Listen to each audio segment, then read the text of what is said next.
మరి ఆలస్యం చేయకుండా అర్జున్ సాయి గారు మాటలు వినేద్దాము. అందరికీ నమస్కారం అండి.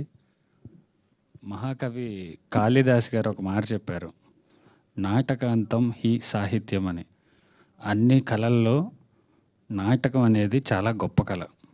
ఆదికవి నన్నయ్య గారు కూడా ఒక మాట అన్నారు 16వ శతాబ్దంలో కాకతీయుల కాలంలో, రసాత్మకం నాటకం కావ్యములన్నిటిలో కల్లే అని చెప్పారు. సో ఆ నాటకాన్ని బ్యాక్డ్రాప్గా తీసుకొని నేను ఫస్ట్ డైరెక్షన్ చేద్దాం అనుకున్నప్పుడు నాకు దొరికిన సపోర్టే సురభి వాళ్ళండి. ఒక 140-150 ఇయర్స్ నుంచి వాళ్ళు ఈ స్టేజ్ కోసం ఇంకా అమ్మలాగా దాన్ని కాపాడుకుంటూ ఉన్నారు. వాళ్ళు వేరే పనులు కూడా ఏం చేయట్లేదు.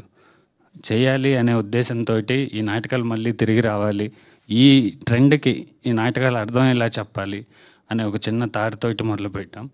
దీంట్లో ఎక్స్ట్రాడినరీ లవ్ స్టోరీ ఉంది, ఫ్యామిలీ ఉంది, గొప్ప గొప్ప కళాకారులు అందరూ ఉన్నారు. ప్రకాష్ రాజ్ గారు, నాజర్ గారు, బ్రహ్మానందం గారు, రాజేంద్ర ప్రసాద్ గారు అందరూ. ఈ సినిమా రిలీజ్ అయిన తర్వాత చూసిన వాళ్ళందరూ చాలా మంచి సినిమా, గొప్ప ప్రయత్నం చేసామంటున్నారు. ఈ సినిమాని మీరు థియేటర్స్కి వెళ్ళి చూసి ఫ్యామిలీస్తో ఒక మంచి అనుభూతిని పొందుతారని నేను అనుకుంటున్నాను. వెళ్ళి మమ్మల్ని ఎంకరేజ్ చేయండి. Thank you so much. Thank you so much.